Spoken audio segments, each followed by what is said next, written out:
नमस्कार, खबर मध्य प्रदेश में आपका स्वागत है।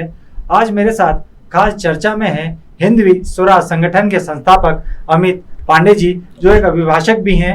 आइए उनसे जानते हैं। एक अभियान उनके द्वारा इंदौर शहर में चलाया जा रहा है। वर्तमान में लाउड स्पीकर को लेकर देश भर में मामला गरमाया हुआ है। ऐसे में उनके संगठन द्वारा, यूं कहें कि इनके द्वारा एक अभियान चलाया जा रहा है इंदौर शहर में। ये लाउड स्पीकर पर सुंदरकांड हनुमान चालीसा का पाठ मंदिरों में करा रहे हैं। आखिर उनसे ही जानते हैं क्या उद्देश्य उनका। सर बताएं, किस उद्देश्य को लेकर आप ये कर रहे हैं? हमारा उद्देश्य शहर में शांति स्थापित करना है, और ये जो लाउड स्पीकर से जो अजानें हो रही हैं, इससे शहर का सौहार्दपूर्ण वातावरण बिगड़ता है। शहर का क्या, पूरे देश का ही बिगड़ रहा है। पर अब जैसे इसका ही कटाक्ष करने के लिए हमने शुरुआत में वकीलों के माध्यम, हम सब वकील भाइयों ने आवेदन दिए हर थाने में, पर उसकी कोई सुनवाई नहीं हुई। तो हमने निर्णय लिया कि हम भी हनुमान चालीसा का पाठ करेंगे, क्योंकि जब तक आप ट्रीट फॉर ट्रैट का एक नियम है कि जैसे को तैसा जब तक आप नहीं दोगे तो आपका सुनवाई नहीं होती है। जब उनकी बातें हमको सुनाना है तो हम भी लाउड स्पीकर पे ही सुनाएंगे। तो इस कारण से हमने इस अभियान को शुरू किया। आपके संगठन किन किन मंदिरों में अभी तक ये अभियान कर चुका है? कहाँ कहाँ आप सुंदरकांड का पाठ करवाए? हमने चंद्रभागा मंदिर जूनी इंदौर में इसका शुरुआत की थी, और मालवा मिल पे भी हमने लगाया है। और अगला जो हमारा है वो बांगड़दा में गरीब नवाज कॉलोनी का है।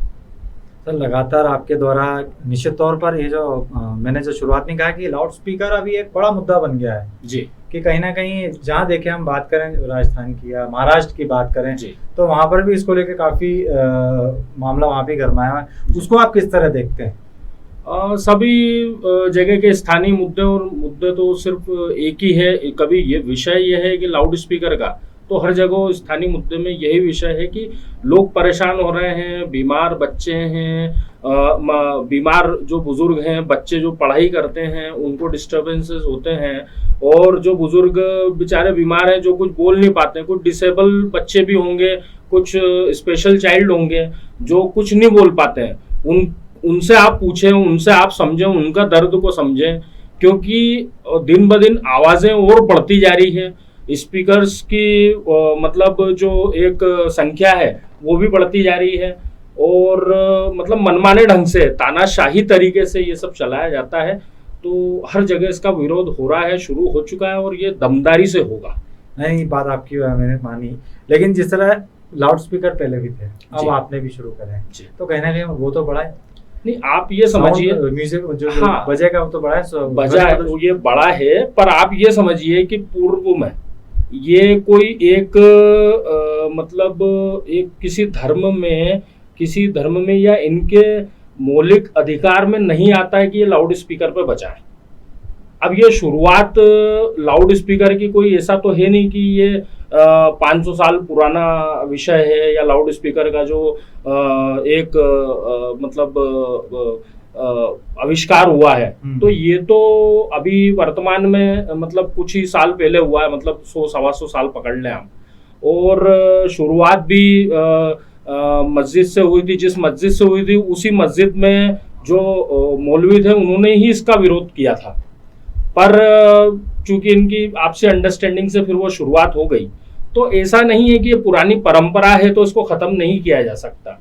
समाज में बहुत सारे ऐसे विषय आते हैं जिनमें चर्चा करके, जिनमें एक बुद्धि विवेक का मतलब उसका इस्तेमाल करके और निर्णय लेके चीज़ों को ख़त्म किया जा सकता है।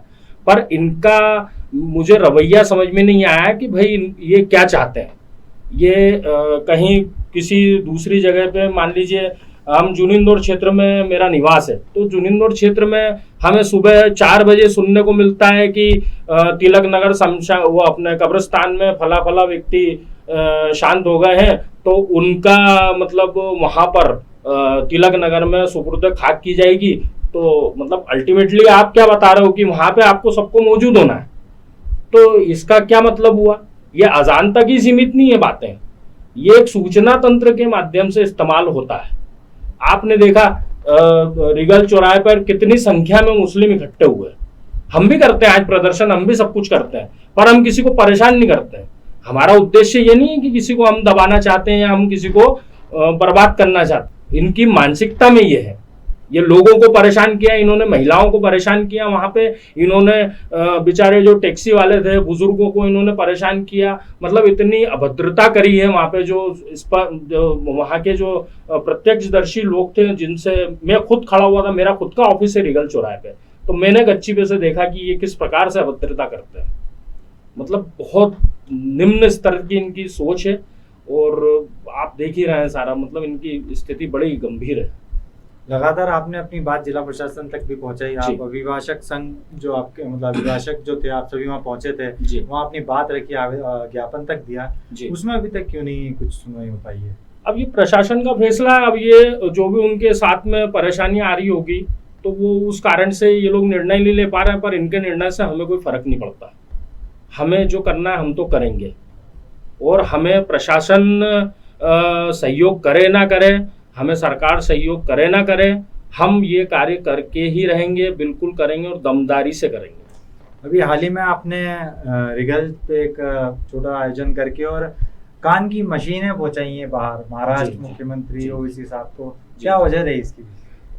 इसलिए मैंने पहुंचाई है क्योंकि एक्चुअली क्या है कि हमने जब लाउड स्पीकर का विरोध शुरू करा, अब जैसे आप देख रहे हैं महाराष्ट्र में उद्धव ठाकरे जी भी, माननीय ओवैसी जी भी, शुरू से ही वो तो मतलब आप बिल्कुल उनकी जबान पे उनका कंट्रोल ही नहीं है, मतलब कुछ तो भी बोला करते हैं। एक दिग्विजय सिंह जी अपने जो काफ़ी चर्चित हैं, तो ऐसे लोगों को, इन लोगों को क्या, शोएब जमाई है, शादाब चौहान है, इन लोगों को क्या बिल्कुल भी बोलने का सलीका नहीं है। ये क्या बोल रहे हैं, कब ये क्या बोल देते हैं, इनको कुछ भी मतलब इनके दिमाग में नहीं रहता। तो ऐसे लोगों को जब हमने विरोध शुरू करा लाउड स्पीकर का, तब इन लोगों ने हमारा विरोध शुरू करा। तो हमने इसलिए इनके लिए मशीन पहुंचाई है क्योंकि इनको दिक्कत हो रही है सुनने में, बिना लाउड स्पीकर के इनको कुछ समझ में ही नहीं आता। तो ये जब इनको कान की मशीन लग जाएगी तो ये भी एक निर्णय ले लेंगे कि हाँ चलो ठीक है, लाउड स्पीकर बंद हो। आपका कहना उन्हें सुनाई नहीं दे रहा है? हाँ, बिल्कुल नहीं सुनाई देता इनको। चलिए, एक और अभी चल रहा है कि यदि हम यूपी की बात करें तो अभी सामने आए हैं कि मदरसों में भी राष्ट्रगान होगा जी, एक और ये है जी। और अब मध्य प्रदेश में भी इसको लेकर कुछ ना कुछ जो मामला है सामने चल रहा है, गृह मंत्री ने भी इसको लेकर अपना बयान दिया। आप इसे किस तरह देखते हैं, क्या होना? मेरा इसमें मत यह है कि आप ये बताइए मदरसे कहाँ है? मदरसे यूपी में है, तो ये मदरसे क्या भारत के बाहर है? क्या इनके लिए कोई अलग से इनकी मानसिकता या इनके लिए कोई अलग से ऐसा कानून तो है ही है इनका, जो भी ये लोग एक कानून इनका है शादी वादी का, और ये वो पर्सनल लॉ बोर्ड इन्होंने बना रखा है। पर ये जो राष्ट्रगान का विषय है, इनका खुद का कोई राष्ट्रगान है जो ये गवाते हैं मदरसों में? ये राष्ट्रगान से परहेज क्यों करते हैं? ये जय हिंद बोलने में शर्माते क्यों हैं, घबराते क्यों हैं? क्या तकलीफ है इनको ऐसी? ऐसे लोगों को तो देश में रहने का कोई अधिकार ही नहीं है। ये बच्चों को नहीं पढ़ा रहे हैं, ये बच्चों को बर्बाद कर रहे हैं, इनके ही समाज के बच्चों का भविष्य बर्बाद कर रहे हैं ये लोग। ये नफरत पैदा करते हैं वहां पे, और ये राष्ट्रगान का विरोध करके और ये देश का विरोध कर रहा है। तो कभी ये वहां पे शुरू हुआ है, हम भी इसकी शुरुआत करेंगे, और हम भी यहाँ पे राष्ट्रगान को मध्य प्रदेश में भी लागू हो मदरसों में, ऐसा हम प्रयास करेंगे। तो अमित जी, आप एक तो हिंदवी स्वराज संगठन के संस्थापक की और एक पेशे से यदि हम बात करें अभिभाषक भी है जी, कानूनी रूप से आप ज्यादा में से जानकार हैं। क्या लगता है आपको, ये तमाम जो चीज इसको लेकर चल रही हैं, आप भी उसको लेकर इतना लाउड स्पीकर को समर्थन कर रहे हैं तमाम, यदि हम कानूनी दृष्टि से देखा जाए तो कहाँ तक ये सब चीजें सही हैं और कैसे इन चीजों पे कंट्रोल किया जा सकता है, उसको लेकर आपका क्या कहना है? कंट्रोल तो यूनिफॉर्म सिविल कोड जब तक एप्लीकेबल नहीं होगा तब तक इन चीजों पे कंट्रोल नहीं होगा। आपको यूनिफॉर्म सिविल कोड अप्लाई करना ही पड़ेगा, तभी जाके आप ऐसे लोगों को रोक सकते हैं। देश एक है तो कानून भी एक होना चाहिए। कानून सबके लिए बराबर है, सभी को एक दृष्टि से देखना चाहिए। हिंदू, मुस्लिम, सिख, ईसाई कोई भी हो, सेक्युलरिज्म की बात हम जब करते हैं तो हमको एकता अखंडता का हम बात करते हैं, तो हमें ये भी देखना चाहिए कि कानून भी एक हो। कानून ये कोई इतने बड़े नहीं है कि इनके लिए अलग से कानून बनाया जाए। तो यूनिफॉर्म सिविल कोड जरूरी है अप्लाई करना। यदि अब हम बात करें आगामी समय में हिंदी स्वराज संगठन की आगे में क्या योजना है? आगे में यही योजना सर कि हम लोग समाज के मुद्दों पे चिंतन करके सनातन धर्म में जातिगत समीकरण जो हैं, जो जातियों में बटा हुआ हिंदू समाज, वो जाति का जो हमारा जो डिफरेंसेस है उसको हमको ख़त्म करना है।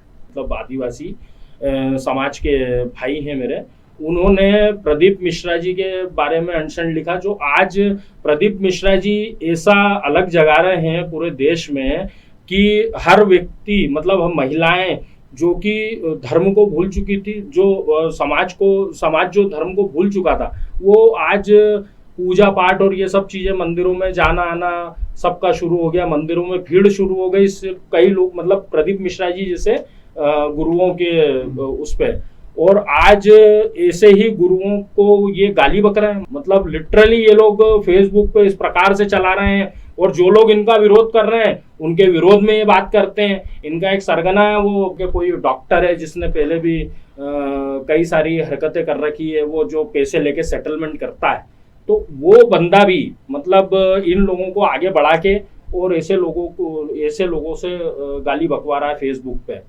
और ये ब्लैकमेलिंग करते हैं फिर आदमी से, और उससे फिर सेटलमेंट करते हैं। ये एक अभियान हम इनके खिलाफ भी शुरू करने वाले हैं बहुत जल्द। और निश्चित तौर पर आगे संगठन की कई महत्वपूर्ण कई योजनाएं महत्वपूर्ण है जिसमें समाज का हित हो, हम कार्य वही करेंगे। हमको राजनीतिक कोई लेना देना नहीं है, पर हम सिर्फ और सिर्फ समाज के लिए, हमारा उद्देश्य है, लव जिहाद के खिलाफ हम काम करेंगे, और यही सारे मुद्दे हैं जिन पे हमको काम करना है। तो अभी देखने में आ रहा है जिस मुद्दे को लेकर आप इंदौर शहर में अभी तमाम ये कवायदे कर रहे हैं, उसमें अब यदि हम देखें राजनीतिक पार्टी की बात करें, अलग जो अन्य दल हैं, राजनीतिक दल है, उनके नेता भी कूद पड़े हैं। कहीं तमाम बयानबाजी चल रही है उसको लेकर, कोई पक्ष में है, कोई इसको, तमाम अपने अपनी बातें रख रहे हैं। उसको लेकर आपका क्या कहना है? देखिए, जब भी कोई मुद्दा उठता है तो दो पहलू से आदमी देखता है उसको। एक वो देखता सकारात्मकता से, एक नकारात्मकता से।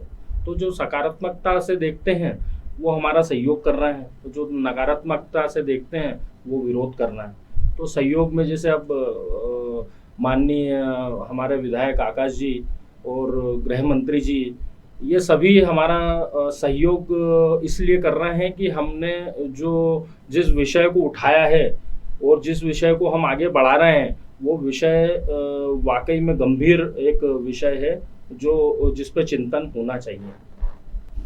निश्चित तौर पर जिस तरह आपने देखा कि मेरे साथ आज हिंदवी स्वराज संगठन के संस्थापक अमित पांडे जी थे, जिन्होंने हमसे ज्वलंत मुद्दे जो वर्तमान में चल रहे हैं उस पर चर्चा की, और समाज को लेकर उनका संगठन किस तरह के प्रयास कर रहा है उसको लेकर भी उन्होंने हमसे खास चर्चा की। सर, आपका हमारे स्टूडियो में आने के लिए बहुत बहुत धन्यवाद। धन्यवाद।